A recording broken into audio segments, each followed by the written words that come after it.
Alrighty, we are live for the second time today. Did a photo critique earlier. Oh shit. Take a drink.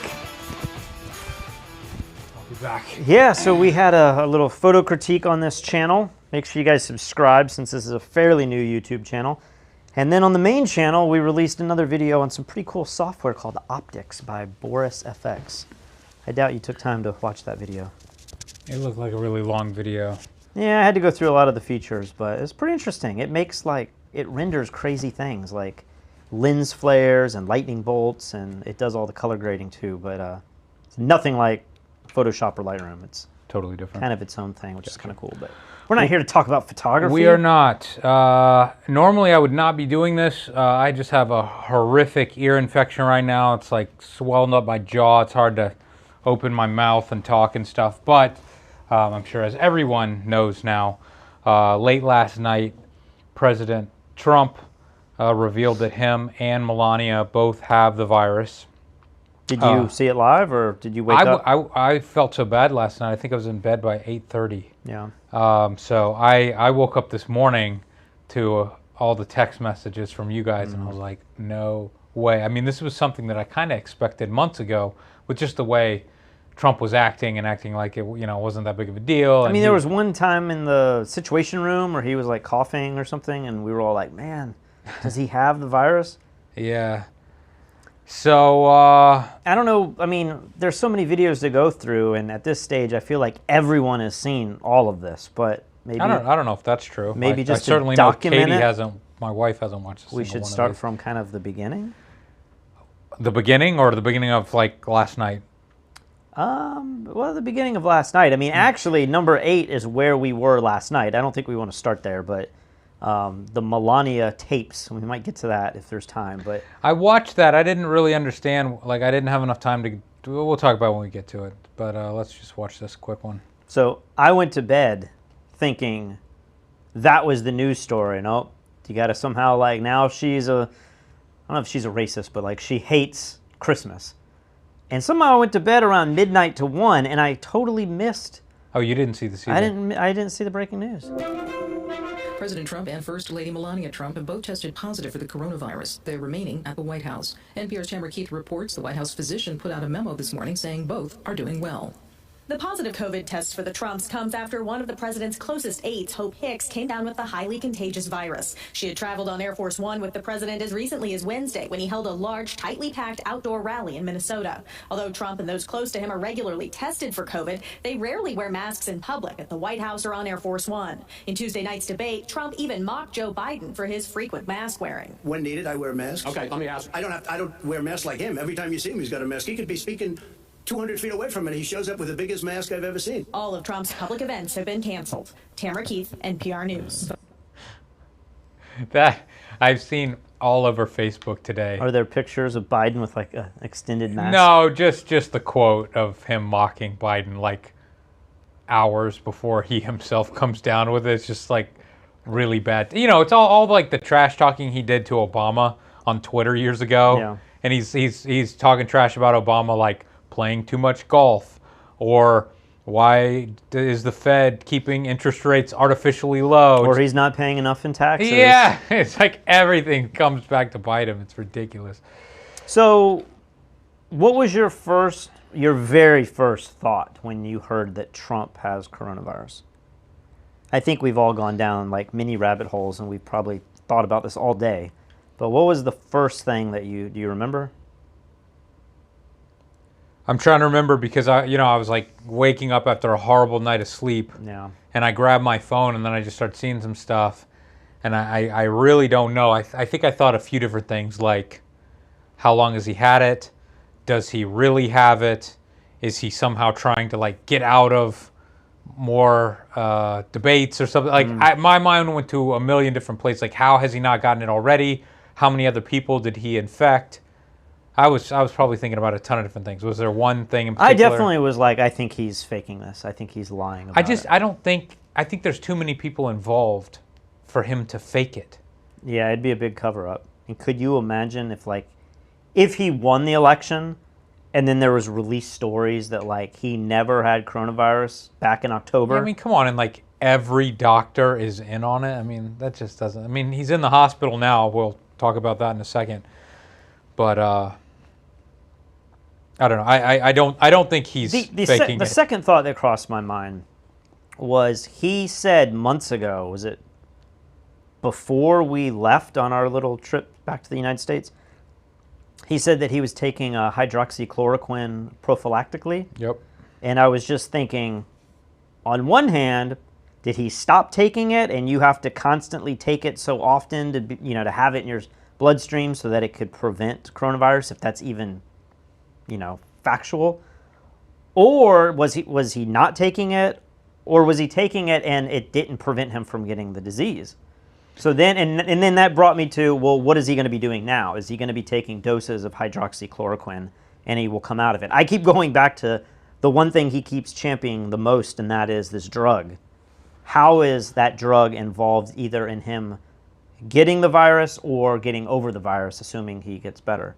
That was kind of the second place. Well, I believe a doctor came out a few hours ago and released what they were giving him, and hydroxychloroquine was not on the list Of what they're giving him right now? Yes. Wow, okay. Yeah, so people are already pissed.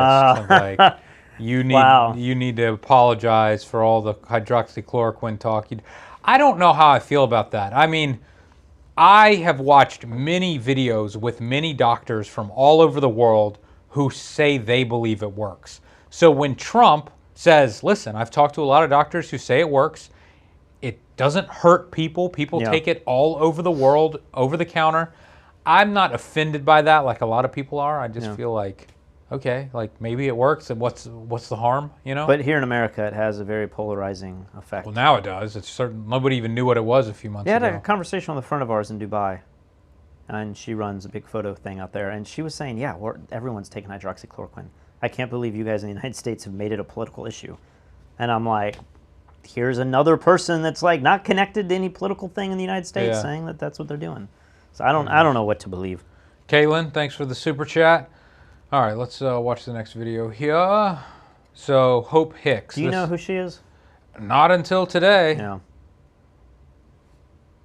CBS News has confirmed Hope Hicks, one of President Trump's most valued aides, has tested positive for coronavirus. She has traveled with the president several times this week, including a trip on Marine One yesterday to his rally in Minnesota. She also flew with the president on Air Force One to Tuesday's presidential debate in Ohio. Hicks is the closest person to the president to test positive for COVID-19. A White House official told CBS News contact tracing has been done and the appropriate notifications and recommendations have been made. So that clip was actually from the previous day. That was before Trump had gotten it.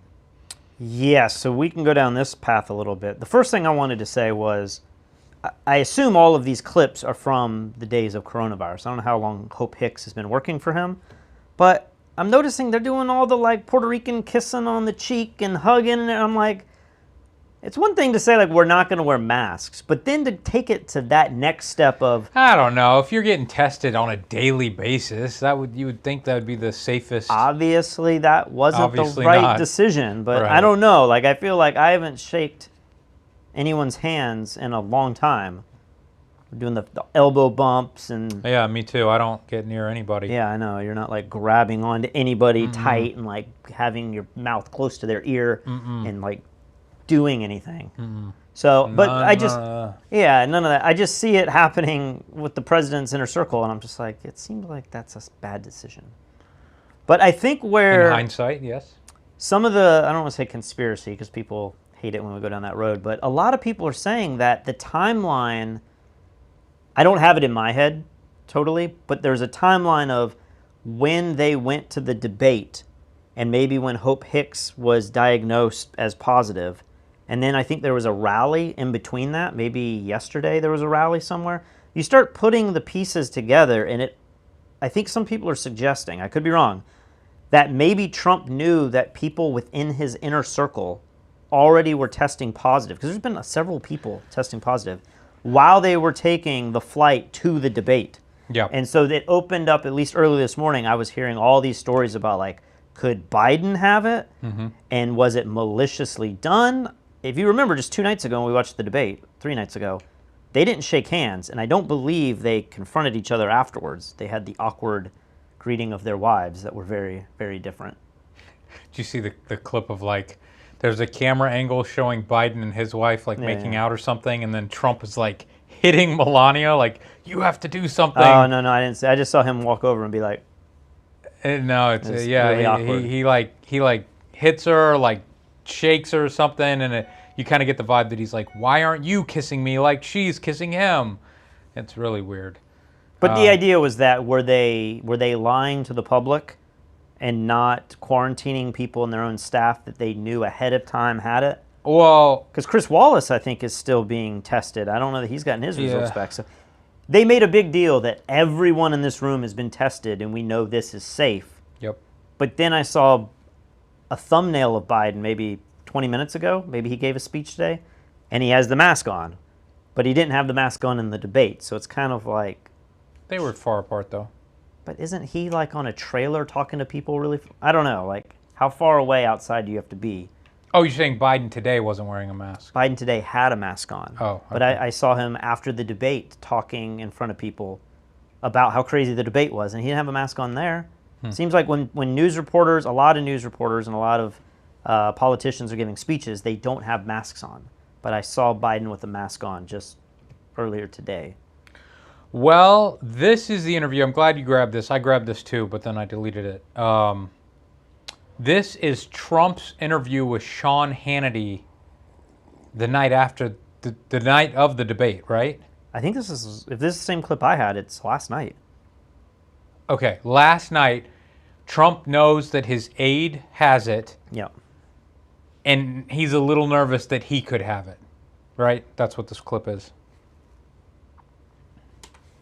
The update on her, and where are we with therapeutics? Where are we with the vaccine? I think there's something wrong with the audio on your computer. It's like you're recording with OBS through the microphone, and like I'm really? hearing this double thing with all your clips. She did test positive. I just heard about this. She tested positive. She's a hard worker. A lot of masks. So she wears masks a lot, but she tested positive. And I just went out with a test. I'll see what you know because we. This girl's got, I mean, she's beautiful, but she has that resting bitch face. She looks angry in every picture I Yeah? see of her. Spent a lot of time, and the First Lady just went out with a test also. So whether we quarantine or whether we have it, I don't know. You know, it's very hard when you're with soldiers, when you're with airmen, when you're with the Marines, and I'm with and the police officers. I'm with them so much, and when they come over to you, it's very hard to say, "Stay back, stay back." You know, it's a tough kind of a situation. It's a terrible thing. So I just went for a test, and we'll see what happens. I mean, who knows? But you know her very well. She's fantastic, and she's done a great job. But it's very, very hard when you are with people from the military or from law enforcement, and they come over to you, and they want to hug you, and they want to kiss you, because we really have done a good job for them. And you get close, and things happen. I was surprised to hear with Hope, but she's a very warm person with them. And she... Is there more to this that you feel like? Not really, That's but kind this of it, just right? sounds so stupid. Like, things happen. Well, then don't have people approach you and wear the mask and do all the proper distancing. I don't know. Like, I feel like that is somewhat reasonable, you know? Like, presidents kiss babies and stuff. What if the baby got a cold from it, you know? Shouldn't you just not be doing that? You're just like, anytime? humans cannot interact anymore. Kind of. That's what my stance has been. Like, during the virus or in general? I mean, you could kill a baby with the flu. Like, you could pass that on to a baby. So. Oh, no. I mean, I think this is less deadly than... This is less deadly than the flu for babies, but it's also more contagious. Like, I don't know, there's weaknesses and strengths of this virus compared to other viruses, but just don't touch babies and don't go up to soldiers and whatnot. Yeah, I don't know. I mean, if I do understand, obviously, in hindsight, yeah, he shouldn't be kissing soldiers on the mouth, whatever he's doing. Things happen, though, man. You get close, you come out, and things happen. That's true. I'm a little worried because if there is another mic recording, many times I watch the clip twice to decide if I want to record it, and I was playing guitar while recording. So if there's another microphone, we get to some of these other clips, it just may be me like doodling, which will ruin the clip. So Awesome. I don't know why my computer would just suddenly start recording a second microphone, though. I don't know. That didn't sound as bad as the previous one. So this clip, like, I already know what this is going to be, and I feel like this is ridiculous, but let's do it. John, President Trump went on Sean Hannity's show last night and seemed to blame the military for infecting Hope Hicks with the virus because he said they, quote, come over to you and they want to hug you and they want to kiss you because we have really done a good job for them. You get close and things happen.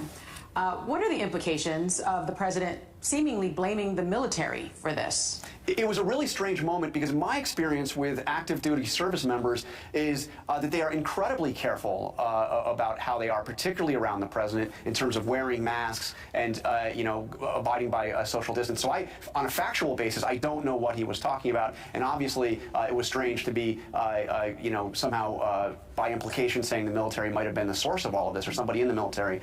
It was a very strange comment. I think what he was trying to say, perhaps, is that they're supposed to stay apart from people, but they want to go over and talk to their supporters. But it was weird the way he made it so specific about the military. I didn't get the vibe that he was blaming the military. Yeah, like they're making it sound like oh he's purposefully blaming the military right now. Like, no, I think he's just making a comment that when he's with his biggest fans or whatever, they want to come up to him and shake his hands, and he doesn't want to turn them down. That seems reasonable to me. Like, I understand it's a pandemic, not the best decision, but I think Trump. there was some people are speculating that there was an event at the Rose Garden a couple days ago or something. It was the had to deal with the Supreme Court justice that's being nominated. Okay. I don't know her name. And so I think there's video. I saw a video of like one of the senators that also came out today, and they're just hugging everybody. It's like, what are you thinking? I don't care how much you're being tested. I would just be like, I'm not gonna. I wonder how risky politicians are. Are they like talking to way more people than the rest of us, or are they doing the same things that the rest of us are doing? I mean, I'm not doing those things. I'm not going around and hugging people and giving handshakes. I bet you are. You didn't hug your family when you were back in Charleston?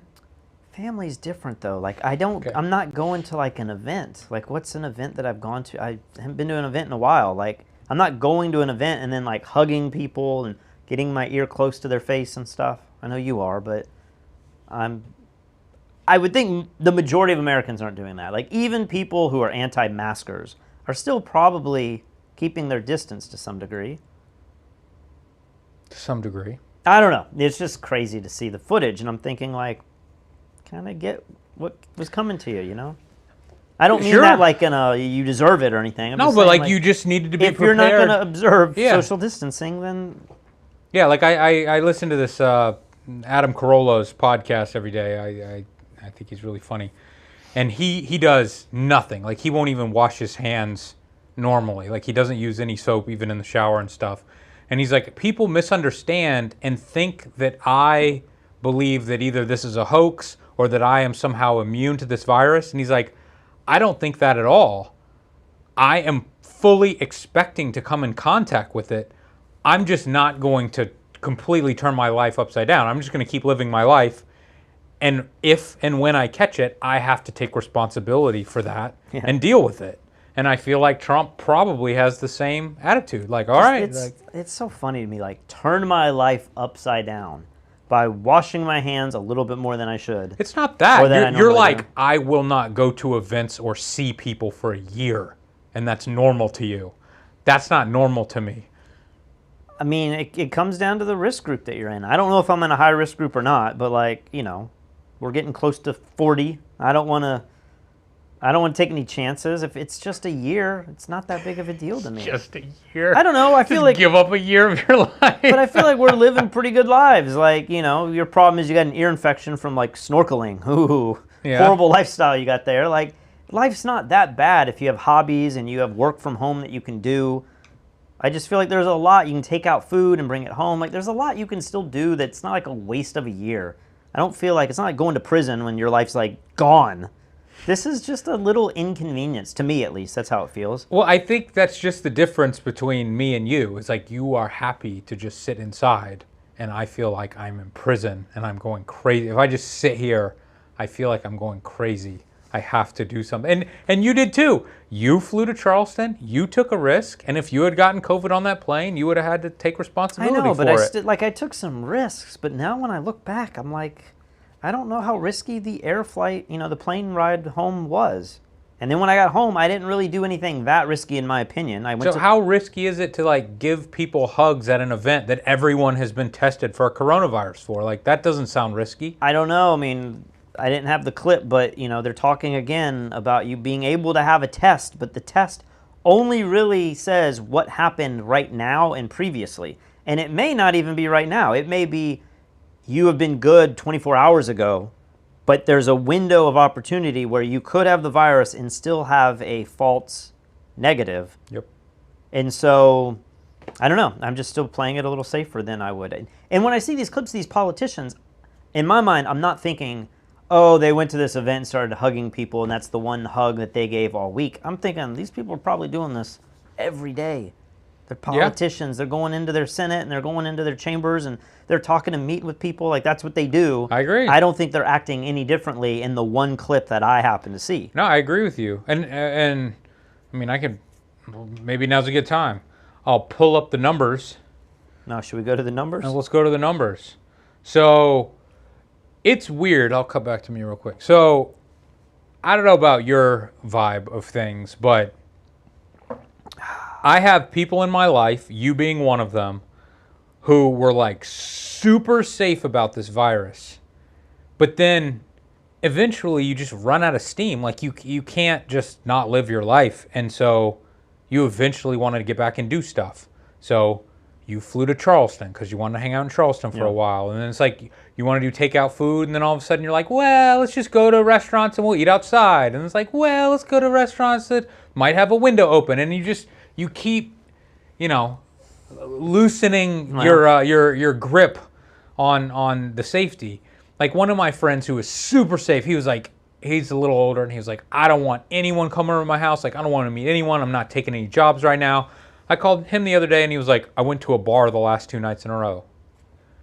How? You went to a bar the last 2 nights in a row? Like, what in the world? You didn't want to see me when I was in town, and now you're going to bars? What's happened? And let me show you guys the numbers. Like, really, the only numbers that we should be worried about are the daily death numbers in the United States, because you could still make the argument that we're doing more and more tests. So if I come up here to daily new cases, I mean, we've got just a little spike last few weeks. Do my 7-day moving average. 7-day moving average. So it's a little easier to see. So it's planing with it maybe going up a little bit. Just the littlest bit. But look, we're still well beyond where we were when we started all of this journal. Oh, all of those weeks that we were freaking out. This was the highest level of fear here, and we're way worse. Yeah. Now, you could argue that, like, well, we weren't doing many tests back then, and now we're doing a ton of tests. So don't look at that. So the daily deaths, we are still, I mean, look at some of these numbers, man, like close to 1,000 deaths per day in the United States. It feels like this is kind of over because you turn on the news and they just don't talk about it anymore. They talk about the debates, or they talk about the, Ginsburg, or the, the judges stuff. Justice, yeah. But it has been very consistent.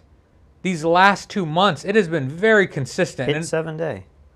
It's hard with all these valleys. If it's been going down, it's not going down as fast as you would hope. Yeah. You know what I mean? And with the slight spike in daily cases, there's a chance that, maybe this is going to start going up in the next few days. A little bit. I was telling you this earlier, before you go back. I remember on the 4th of July, that's when I went to Alabama. I remember thinking the cases are going up, but the number's going to stay down. And go to like July, right where you're at, like July 16th and stuff. You could see it went back up, but you're starting at July 8th. Now go up to the new cases and look at what was happening in July 4th. July 4th, we were already spiking. So you can see the delay in the chart. Yep. If you were to correlate these, it's like the death count, the death rate is a week or two behind some of these pivotal moments like 4th of July and different holidays that we've had here in the United States. What I'm curious to know about is, will our chart ever look like, say, Spain's or Italy's, Europe, that have a definite second wave? Or are we intrinsically just going to have a different So response to the virus because of the way our society is set up, the size of our country, and the way people have, maybe not heeded the warnings of our health officials? This is loading super slow. Let's see Spain. I heard Spain was really bad. Let's see. I mean, look at this. This is so crazy. Daily new cases, they were down to 200 a day, and now they're up to, 10,000 a day. I don't know what happened here. It just dropped off, but it's still 4,000 a day. Let's look at the daily deaths. So again, they got here where, we were literally going weeks with not a single death. In the United States, have we ever hit less than 400 deaths a day? Yeah. And here they got down to 0, and now it's starting to spike back up again. I don't know which one's scarier, to go almost to nothing and then have it come back, or to just be trucking along. And I feel like having it get down as low as it did in Spain, and you remember the fear and then you got over it, and now it's coming back. Maybe you're a little less numb. I think here in America we're just kind of it's 1,000 people a day is dying, but I just get used to it, or I put it out of mind. But if we really went down to where we felt like we had a control over it, like maybe Asia or Australia or New Zealand, and then it started to come back up, maybe you would experience that second wave of fear more than we have, Maybe. I just feel like the majority of people who I knew who were being really safe, I'm seeing them out at restaurants and stuff now, and they just, they'll wear the mask walking to the restaurant, and then they take it off when they get there, and it's that's the silliest what's the part. point? It's I was at places where we would eat outside, but you'd have to use the restroom or something, and they would say you have to wear the mask walking into the restroom. And I'm just walking past all these tables, and I'm like, these people aren't protected at all. What does it matter if I wear the mask going to the bathroom? I'm one of 50 people in this restaurant. Yeah. One thing I heard last night, and maybe we'll talk about the economy a little bit more later, but one thing I heard that I really haven't thought about was so many people were saying that the only restaurants that are surviving in America are restaurants that have outdoor seating, that are allowed to have 25% capacity. Because 25% capacity outdoors might be a lot more than 25% capacity inside, right? And so when I was in Charleston, I was in Melbourne with Alaya, traveled a little bit. I noticed that, the only places that were really doing well were places that had outdoor seating. Well, the fear coming up now, as we start to perhaps experience the second wave of economic depression, is we're about to go into the winter season. You're going to have most of the country, no one's going to sit outside in 50-degree weather, let alone 10-degree weather. You're not going to go to New York or Chicago and sit outside and have a meal. So all of those restaurants that kind of have been doing okay because they have the alleyway or they have the big parking lot, all those restaurants that, don't have outdoor seating or had outdoor seating are about to be totally screwed when the weather changes. So we haven't think about that. We haven't even begun to see what the winter is going to bring in terms of the economic woes for a lot of these businesses. That's a good point. Next up, Trump gets moved to Walter Reed Hospital today. Before he does, he releases a video on Twitter. Here is that video. Our panel, stand by for 1 second. We are getting a new video from President Trump before he left on Marine One for Walter Reed. He tweeted out this video. Take a listen. Thank everybody for the tremendous support. I'm going to Walter Reed Hospital. I think I'm doing very well, but we're going to make sure that things work out. The First Lady is doing very well. So thank you very much. I appreciate it. I will never forget it. Thank you. I will never forget it. He's thanking the American public or something. Those that I don't support. know. For well wishes or something. I don't know. And then this is him being moved to the hospital. We can kind of discuss this. This is from just a few moments ago from the White House pool. Let's listen. You were mentioning at dinner that you thought there was different ties or something. That tie looks the same. Yeah, I heard looks the people same. saying that the ties were different and that the recording was done way earlier. Looks like the same color tie to me. Hair's looking fabulous. No inside. He's just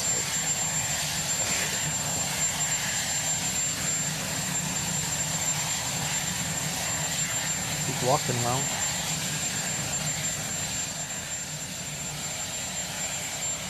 Yeah, you know, it certainly doesn't seem too bad. How's he handle the step? I must say, as an American, that's a reassuring piece of video right there. The president walking out with a salute to the Marine at the entrance to the helicopter. Mark Meadows was there at his side. The president wearing a mask. I believe this is the second time I've seen him actually wear one. Mark Meadows wearing one as well. And now the helicopter en route to Walter Reed. Who's this dude's name? Shep? Is this Shep? Yeah. This guy... Shepard Smith. Shepard Smith. Didn't he like come out against Trump for something? And then he used to be a Fox News guy, Yeah. but now is on CNBC. I had no idea. Like, I hadn't seen this guy until this clip. I thought he was done. He you know, what do you make of somebody walking across a lawn, except, you know, he was up and on his own and doing just fine. That's how it looked, at least, Doctor. I looked up the fatality percentage of people in their mid-70s, which is Trump. Okay. I don't know if the number that I got was for the United States or the world, but do you care to guess what That survive or that die? That die? What percentage I'm gonna who get it? say the vibe that I have from the media is at 75. He has a pre-existing condition of like obesity. It didn't go into that. It just said mid-70s. What's the percentage? I'm gonna say 15%. It's pretty close. 11.6% chance of death. However, that's with like normal standardized care, like good care, bad care. Potentially no care at all. You know, Right, like right. you could just be at home. Not presidential care. Right. So, you know, I was trying to decide, well, how much better would the care be for Trump? You know, would you say 10 times better than the average person? So maybe he has like a 99% chance of survival. But it's still pretty wild. I mean, from Trump's perspective, I know he's downplayed this and everything, but I think you and I, we've thought that we've had it a few times, somewhat casually, and your mind just starts racing of like, oh man, like how bad is it going to get for me? What's the percentage chance that I could die from this? And we're relatively healthy and much younger. Trump at 75 or whatever age he is, getting it, knowing that he has a 11.5% chance of dying from it, like it would be hard to brush that off, you know? I don't know if this is a good time to dive into like where do we go from here and like what does this all mean? Because the narrative right now on the story on a lot of people's minds is what does this mean for the election? Who is in charge of our country right now? Is Biden the president? Could he be the president? What has to happen for him to be the president? There's even some stuff like should he be debating Kamala Harris as maybe the person in charge, like in the next 14 days. I don't know. Well, I see we have a video here that's titled something like that, but I feel like we've never been in this position, really. I mean, maybe our parents have when Kennedy was assassinated. I think Reagan and maybe George Bush Sr. had colonoscopies or something, and they had to sign over like the rights or the power to the vice president at the time. But it's kind of an unprecedented situation. Yeah. And Trump at the moment, as far as we know, this is where a lot of transparency would be nice. We don't know how serious it is. We don't know if he's coughing. He seemed fine in that one clip. That's such a small little example. Is he going to be able to speak to the people? Is he going to still do rallies? Is he still going to be able to govern? Or in the next 3 or 4 days, is it going to be bad enough to where, I mean, if he's in ICU, like Boris Johnson went into ICU. I don't think he ever had the respirator, the ventilator. So, yeah, I wanted to bring that up, you know, because the way that this was being spun about Trump getting sent to the hospital, when I first saw clips about it before he had gotten on the helicopter, it was like they're just taking him there to check him out. They just want to like do some tests that they don't have the machines in the White House. And I'm like, oh, that seems normal. I go to the doctor all the time for tests. But then it changed to he's going to be spending at least 2 nights there. And then I started reading what people were saying online, and they were like, remember, this is what Boris Johnson had as well. Boris Johnson was just going in for like a checkup. Yeah. And then Boris said he almost died. So it was far more serious than they let on in the UK. So who knows? I mean, obviously Trump's not that sick right now, but we've heard that, things can go downhill quickly. This is so crazy. It is. Like, if I ever had a president, I mean, I don't know what you'd think a president could die, maybe of old age, maybe an assassination, like you think these things, but like this year has been so insane, and Trump's presidency has been so insane. It's like, I had a tweet here where, I don't know that I can find it, but somebody was just basically saying, this is like the third to last episode of a series, We feel like this is the season finale, like everything's ending and like the whole thing's coming to an end, but like this is the crazy plot twist. Just 3 days ago, we were talking about how crazy that debate was and if they will debate again. Yeah.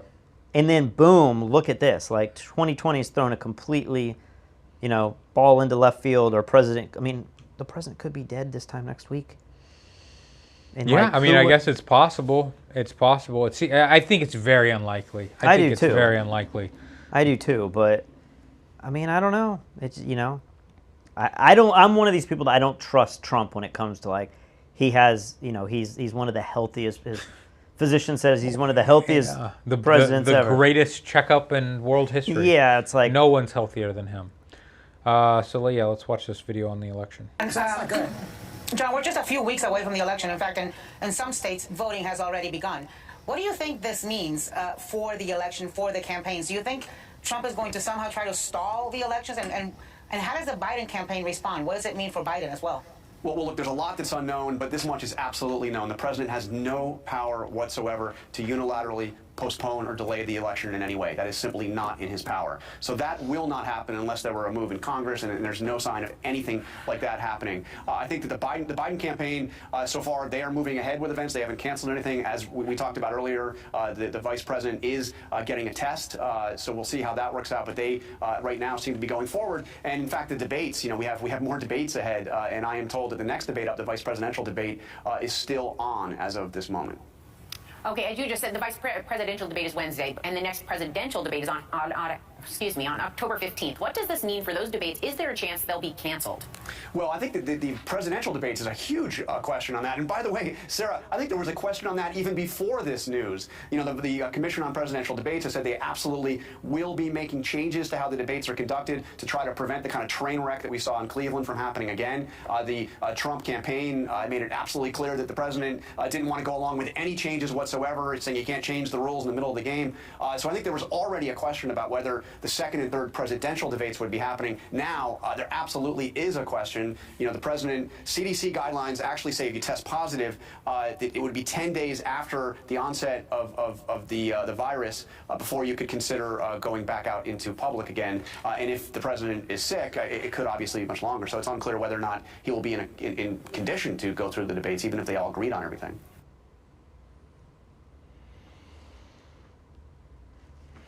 I'm trying to think of what the vice president debates are going to look like next week. I mean, I feel like Pence is going to get his ass handed to him. I don't think he can compete with her. I agree with that. But it will also be all about substance. And it should be a lot of, look what you did. Like Trump, I don't even feel like Trump did that well. Or Biden. Like, they didn't tackle your record at all. It was like this bullying high school stuff, So if they actually have to talk about their record and what they did and what their policy is, I think as a voter, well, I'm not a voter, but as somebody who is American, I think that would be really interesting to hear the real policy arguments. Because we didn't get any of that in the last one. I know. But I can't see... Who did Pence have to debate last time? It was Hillary's running mate? Is that Tim Kaine? Gosh, I don't even remember. But yeah, that one really didn't stick out that much. But I brought up the point. I think I remember trying to watch it, and that was when my true hatred for Mike Pence came out, and I was like, this guy he's like a robot. He will never make a mistake. He just is like reading off of a script in his memory, and he just will only say what he's been told to say. Yeah. And so I feel like you can never get anything of substance or of interest out of him. I made the joke this morning to some friends that, we could see 4 presidents in 4 months. Yeah. And I think I was wrong by a month. Maybe it'd be like 5 or 6 months. But like we could have 4 presidents, different presidents within like this next year if all things went bad. I think I don't want to say it could be 5, but an argument people are making is if Trump is gone or Trump gives up his right to be president, has to sign that over to Pence. At that point, like we are now on our backup string, our second string quarterback. And then we're now sending them not to just debate, maybe that would be a reasonable thing in any given time, but we're asking this backup quarterback to now get on a plane and put himself out in an arena with a virus, and potentially catch it himself, and then have to relinquish that duty to the third string quarterback, which I think would be Pelosi.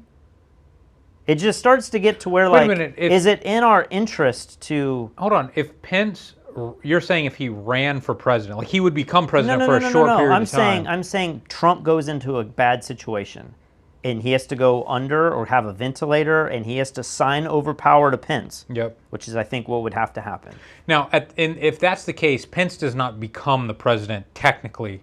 But if Trump died, he would immediately become president, wouldn't he? I think I read that this happened with George Bush Sr., but I don't think we ever say there's this other vice president. I don't know who George, was it Quayle or somebody? I don't know that we've never said he was president. Maybe he was for a day. Maybe he technically wasn't president. I don't know how that works, that changing of power. Let's say it gets really bad and Trump dies. Pence is now president. Yeah. Let's say this happens in the next week, which would be crazy.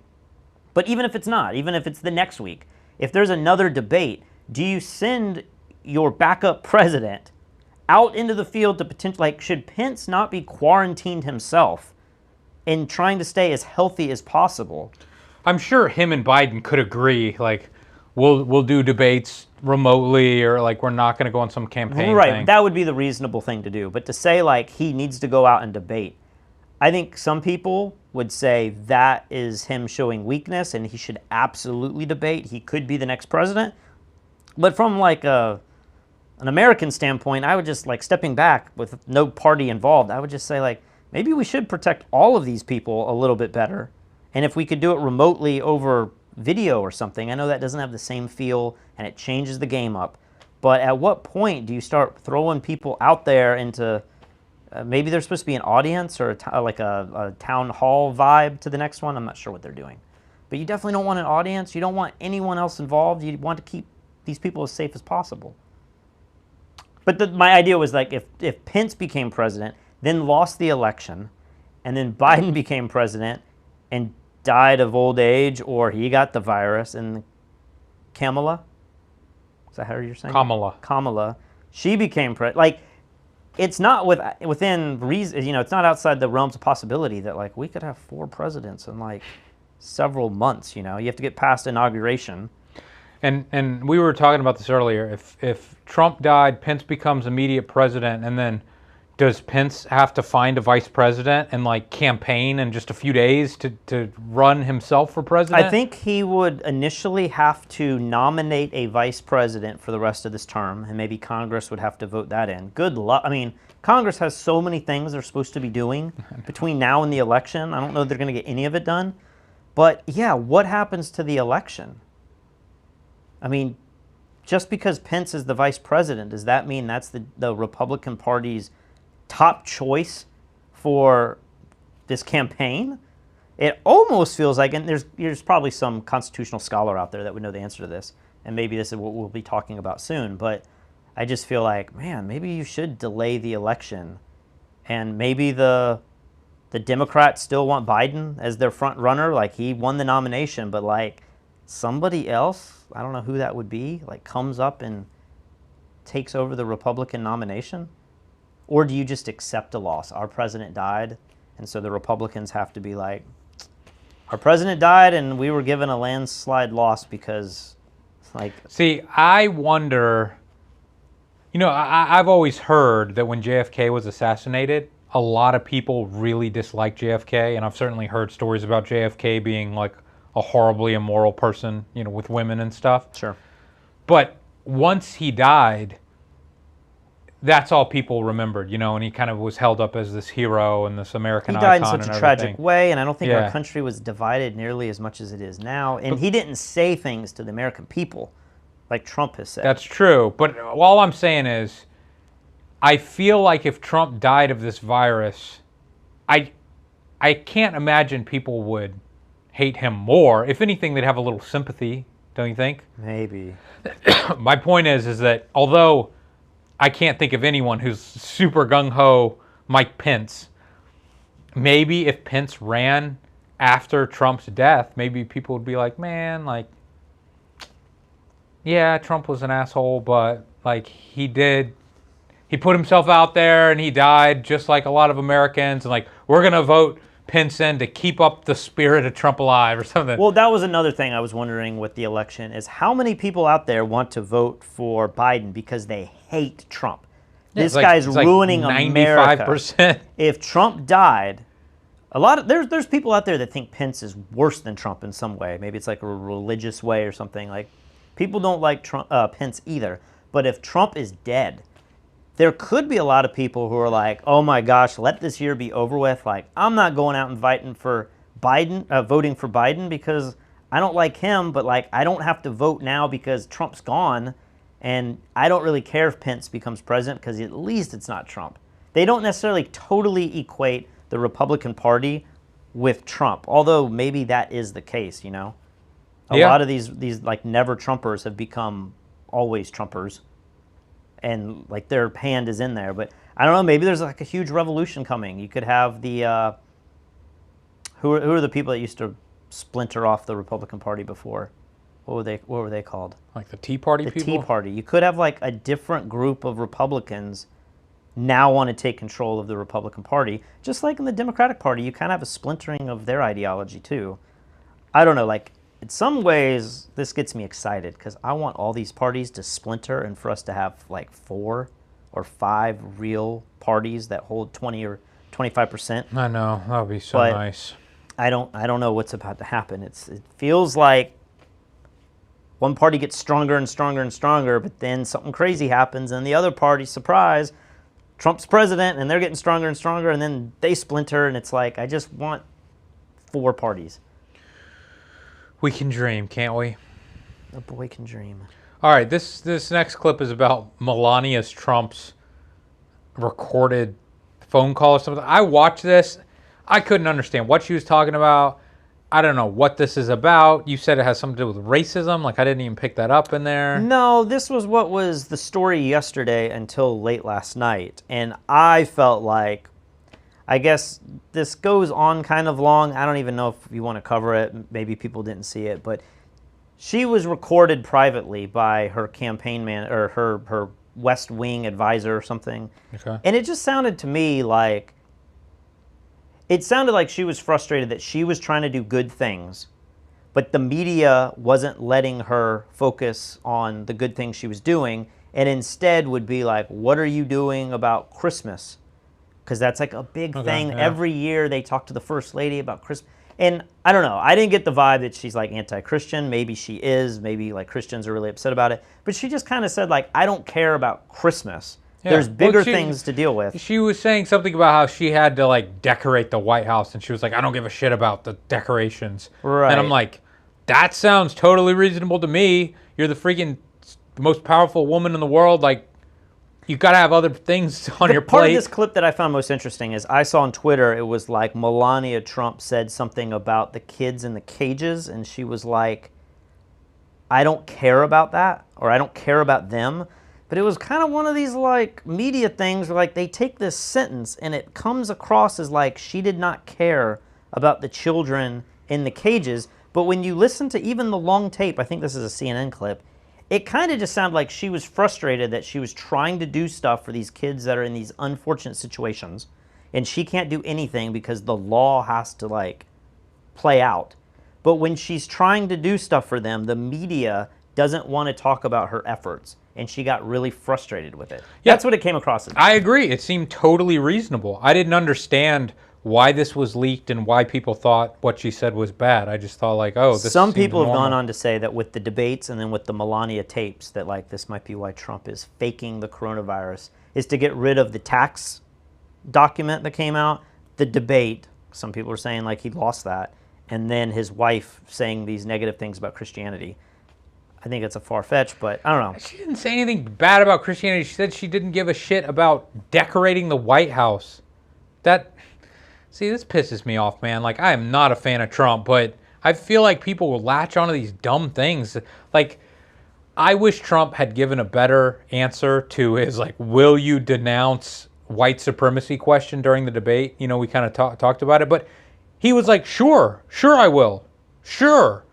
And then they were like, why don't you say it? And he said, tell me what to say, I'll say it. And they said, Proud Boys, tell the Proud Boys to stand back. And he's like, stand back, stand down, Proud Boys. And then everybody runs with that and is like, aha, he refused to denounce. Somebody sent me a clip today, and it was just all these clips of Trump. Like, it said, like, Trump denounces racism over his career. And I was like, well, this will be interesting. No, he does. And I'm watching the video, and I'm like, he does say, like, very specifically this over and over I again. know. And I'm one to say, like, just because you say it doesn't mean it's true. But then to take the other side of the coin and say, because he didn't denounce it the way they wanted that night, that means he's a racist. I'm like, well, if you believe that, then you got to look at this other video where he says, because it's like, it's just now you're weighing the number of times this has come up. And I don't know, it feels like he's denounced it more than not. Still doesn't mean if he's deep down inside a racist or not. Like, that's a whole other level. But I'm just like, I don't know that his response was some dog whistle when there's a lot of clips of him saying he's not a racist. I have my own opinion. It's very similar to what we just played earlier, where he's like, yeah, when I go to these events and the military people want to give us hugs, I don't want to say no to them. And then they're like, aha, he's blaming the military for his positive virus. And you're like, no, he's not saying that. I just feel like Trump says such horrible things all the time. And then when the media focuses in on something like that that's really not that bad, I don't know. It makes me not even want to listen to them. Do you want to play some of this clip? Sure, we'll play it for a second.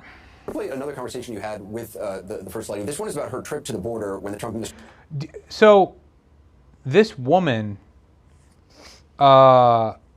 she released this to be like vindictive towards them or something? It's kind of hard to understand. I don't know her backstory, but she was apparently let go.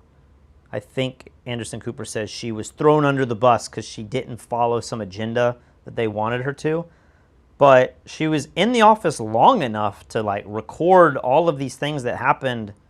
I mean, I think the kids in cages thing was like well into his presidency. Okay. So I don't know the whole backstory, but she, I think, started to record these conversations as like blackmail or collateral or something in her back pocket in the event that something bad happened. I can't believe you could just go on the news and like release secretly recorded tapes from the First Lady. How is this legal? I didn't even think you could record. I think it's state by state. I think it's like certain states have this like third party, surveillance law. Okay. But when you watch her, she seems, and it's sped up just a little bit, but when you watch her, she seems on edge and she seems nervous to be on TV. And I don't know if would be like you're releasing dirty, secretly recorded footage from the most powerful couple in the world. And to me, if this is what I was going to do, I would want to release a bombshell. I'd want to release something about her saying like, I caught Trump cheating on me 5 times, something really crazy. Yeah. But it's about decorations. Decorations. The administration was separating kids from their parents and detaining them. Let's listen. All these kids that I met, they are here in the shelters because they were brought by it through coyotes. The people were trafficking, and that's why they put them in jail. And the kids that they go in shelters, and the way they take care of them, it's they even said the kids, they say, wow, I will have my own bed, I will sleep on the bed, I will have a cabinet for my clothes. It's so sad to hear it, but they didn't have that in their own countries. Right. They sleep on the floor. They are, you know, they're fed. They are taking care nicely there. But, you know, yeah, they are not fit. What's funny is when I listened to her tapes, I never heard any of this. Yeah. Some news channel just cut out the... Well, yeah, but I mean, this is CNN, so I mean... I'm just saying... It gets cut even more than probably what this is. Parents, it's sad, but when they come here alone or with coyotes or illegally, you know, you need to do something. Right. And a lot of like moms and kids, they are taught how to do it. They go over and they say like, oh, we will be killed by gang member. We will be, it's so dangerous. So they allow to stay here. Do you understand? I do, and they're the ones that are the bad ones. Yeah, and they are not, you know, it's not true that they would, you know what I mean? Some of them, they're using that lines that, you know, they're not professional, but they're taught by other people what to say to come over and to, you know, to let them go, to stay here. Because, you know, they could easily stay in Mexico, but they don't want to stay in Mexico because Mexico doesn't take care of them. How long is this? No, the same as America does. You also had a conversation with the First Lady about her role as First Lady and some of her duties, including Christmas at the White House. I want to play that. This is what I saw. They say I'm complicit. I'm the same like him. I support him. I don't say enough. I don't do enough. No, where I am, I'm working like a ass. I know Christmas stuff that, you know, who gives a about Christmas stuff and decoration, but I need to do it, right? Yeah, but 100%. You have no choice. And then I do it, and I say that I'm working on Christmas, planning for the Christmas, and they said, oh, what about the children that they were separated? Give me a break. Where they were saying anything when Obama did that? I know. I cannot go. I was trying to get the kid reunited with the mom. I didn't have a chance. Needs to go through the process and through the law. But here's my thing. Hear what you just said, but instead of that, your messaging, you were so loved. They would not do the story. We put it out. They would not do the story. This is the most I have ever liked Melania Trump. With her saying all this stuff? Yes, she just seems like a real person. But this is what's strange to me, is like this was the hit piece yesterday. I don't understand why it's negative. I don't see why it's negative. When I saw this on Twitter, I saw the whole thing, what she said, because there's another little thing coming up about the kids in the cages. Okay, but I didn't see that. When you hear that after what you just heard, but if you don't hear what you just heard, it sounds a lot more negative, you know? Okay. But when I hear this, I'm just like, this just sounds like a normal housewife complaining about not being appreciated for one thing, but she's doing other things. You know what I mean? Like, it doesn't sound that bad to me, but... No, I don't. When I saw this last night, before I heard Trump had coronavirus, before that news story broke everything, I was just hearing this and I was like, man, this seems so weird that CNN is latching onto this. Like, who kind of cares? I don't know. Seems like that's going to backfire to me. I mean, we have the video of Trump saying, like, I grabbed them by the vagina. Like, that's what everyone already knows this family for. Why would something like that suddenly change people's minds? I don't know. Yeah. Like I said, that's I actually see Melania as a human being now. She was like a space alien in a marriage against her will. She was like a fembot. She was like in an Austin Powers movie or something. Like you weren't sure if her eyes were just going to laser kill you. Yeah. All right, let's talk about the stimulus. We're watching in a side panel, as you may be able or may not be able to see, Brian, the Dow, which is now waffling between positive and negative, but very slightly so. And yet you say in your note this morning that your base case remains that the stimulus remains unlikely until January, with a low chance of passing before the election or during a lame duck. Why do you feel that way? And do you just not believe that they can get it done, even though there seem to be some slight cooing noises from Speaker Pelosi and Secretary Mnuchin? So yeah, when I was jotting down the notes this morning, I did write those before the jobs numbers came out. So my view is evolving. I mean, this is a lot changing. I'm still cautious on the idea of getting a big fiscal plan through. The speaker has made cooing noises, as you said, regarding airlines and PPP, and those are all good for the impacted sectors. But I still sense a coolness to a bigger package, and I thought it was interesting that the speaker would mention and hold out the prospect of an alternative of a streamlined package. It seems like she's negotiating with herself and undercutting her ability to get a bigger deal. So I think on the Democratic side, there are a lot of Democrats who think they'll get a better deal, a bigger deal, if and when Joe Biden wins, in their view. On the Republican side, there are concerns about if the president loses, a reemergence of the Tea Party, that conservative Republicans will refine their fiscal conservatism and take out their anger on Republican lawmakers, similar to kind of the delayed response after the TARP vote in 2008. So it's a lot of political apprehension. I do think things are moving in a better direction than I had thought very early this morning, but I'm still not convinced. I think the process. What is that? I think that's just a prediction on, like, up until the debate on Tuesday, it was like neck and neck. Remember, I said that Trump had this, at least in the betting world, that Trump had this acceleration. I think here they actually had Trump as winning, but like he just dived off the radar. 18% down now. Yeah, and you know, when Trump was on Hannity last night, he was talking about these polls that had him up like 70% over Biden as winning the debate and stuff. So I don't know what. I feel like both sides had like a very polarized view of what happened. Yeah.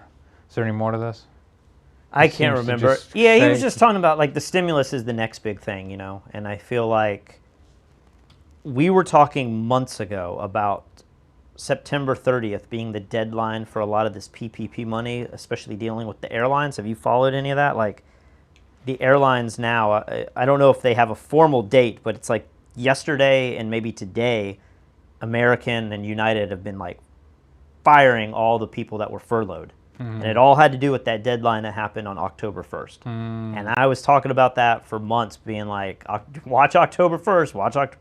Well, sure enough, that came, and now, like... Well, you know, that's what Disney did, too. I think Disney just fired, don't quote me on this, I think they just fired 28,000 That's what happened with the airlines. It had something to do with, like, you can have this protection money, this PPE money, if you keep your employees furloughed up until this date.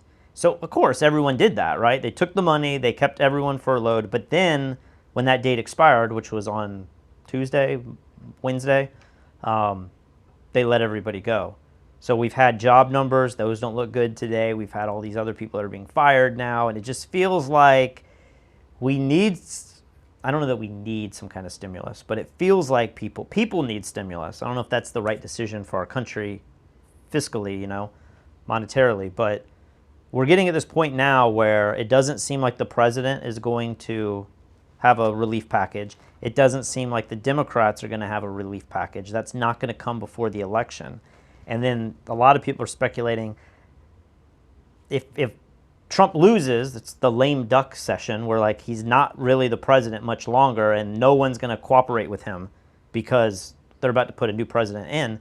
I mean, that could be the end of January before anybody gets any kind of real money, before like more unemployment is figured out, before another stimulus check is figured out. And so it just feels like and weather cools down and people get back inside and maybe the virus goes back up and the restaurants shut because they don't have the outdoor seating. It just feels like we could be on the brink of the next big economic downturn. I mean, I'm certainly expecting it. I know that's music to your ears. It's not music to my ears. Cynical bastard. But it doesn't make any sense. We're hitting record stock prices in the middle of a pandemic.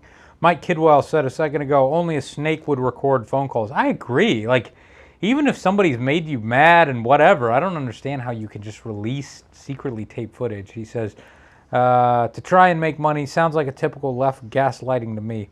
I don't know what the she does have a book that's coming out, which would make sense. Maybe so.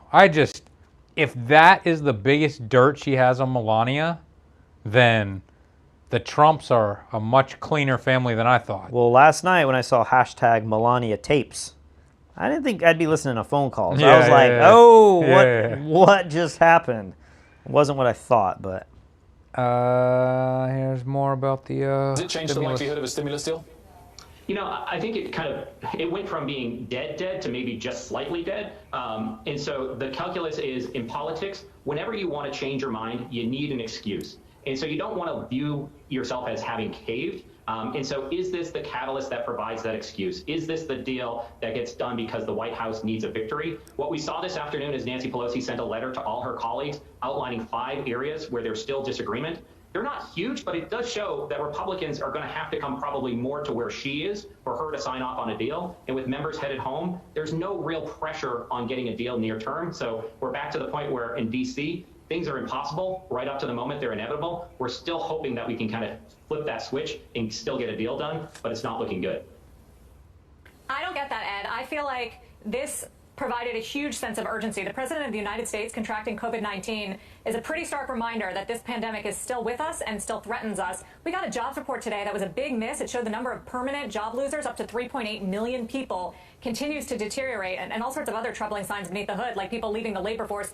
How could they not take this moment to pass trillions of dollars in relief right now on both sides? I don't understand the excuse. The urgency is there. Sarah, it's really frustrating. And I think this is one of the debates that I followed that has had more kind of twists and turns and false starts and kind of premature kind of declarations of death. Because I think what you look at is that, as I take a step back, I'm like, there's a deal to be had here. And it's in that $1.5 to $2 trillion range.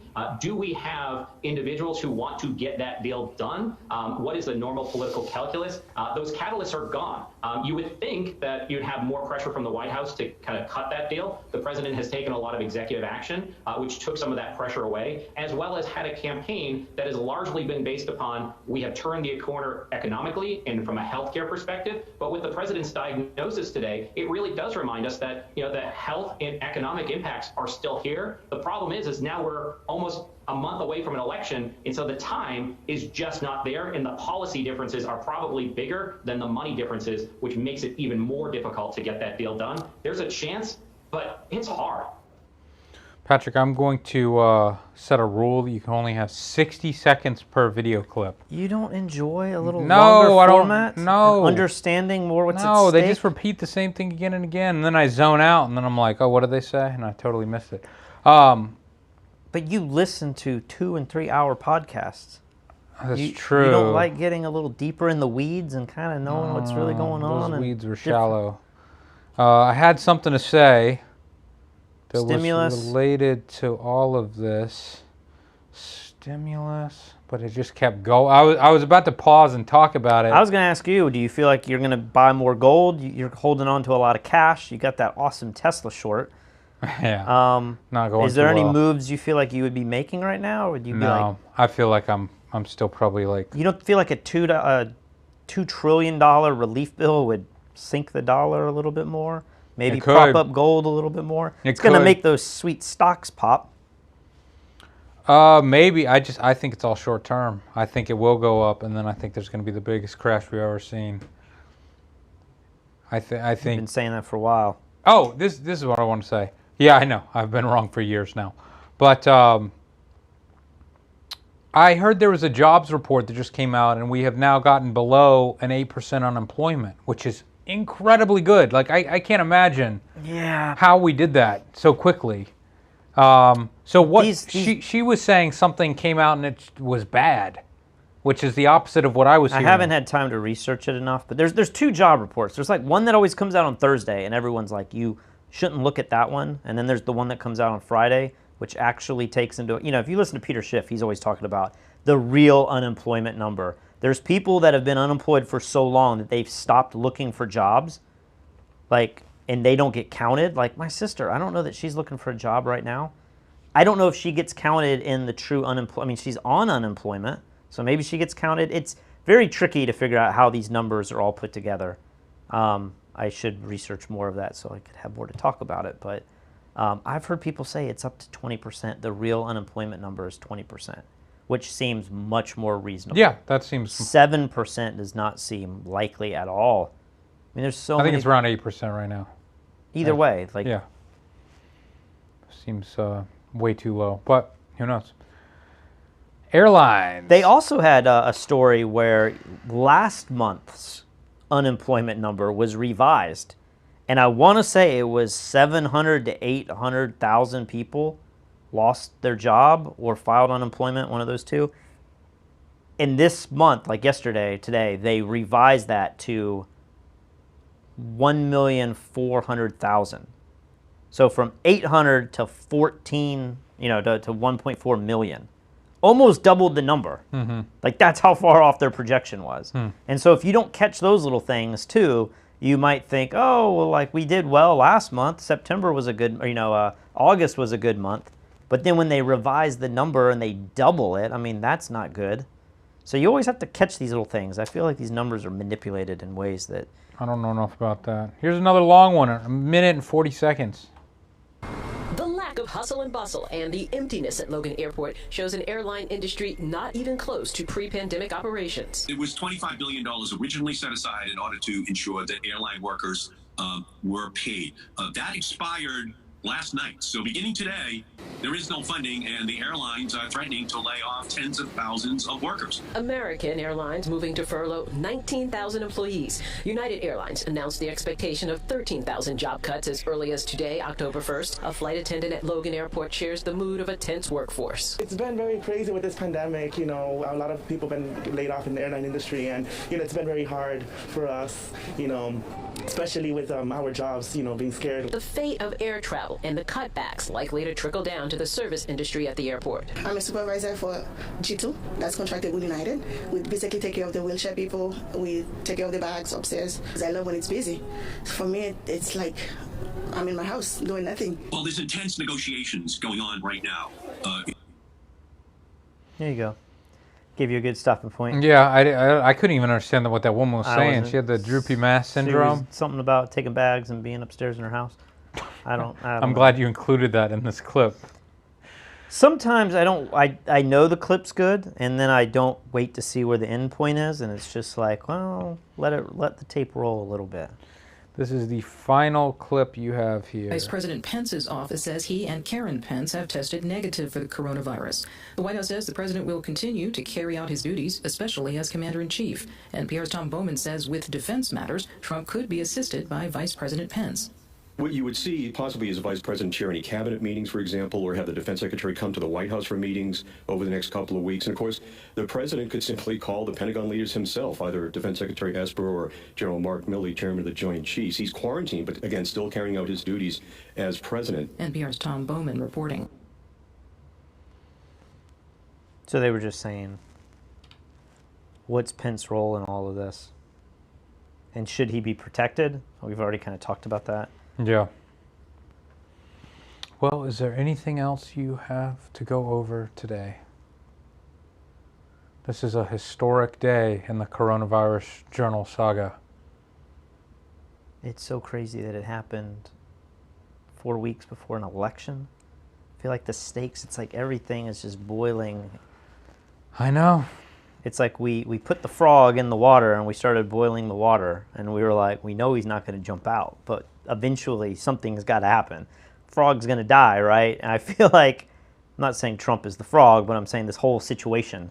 And I feel like we're getting to a boiling point here. Maybe, like, this is kind of negative. Maybe this is the best thing for America. Like, if Trump died and everyone was like, dude, that was freaking crazy, we're not going to vote for Pence.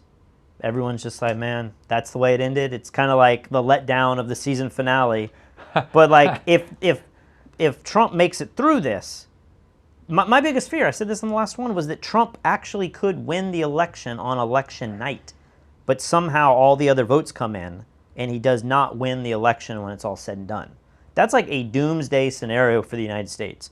We could be locked in for months not knowing who our president is, with like it's spilling over into the streets and riots and all this craziness. If Trump like has to resign or dies, or I don't know, like Pence has to kind of like be the nominee because we don't know the state, like maybe that would be like a safer overall situation for America. Not going down that path, would you, Patrick? Being live on the internet right now, I'm not willing to say I think the best plan for America is the death of our president. I'm not ready to say that.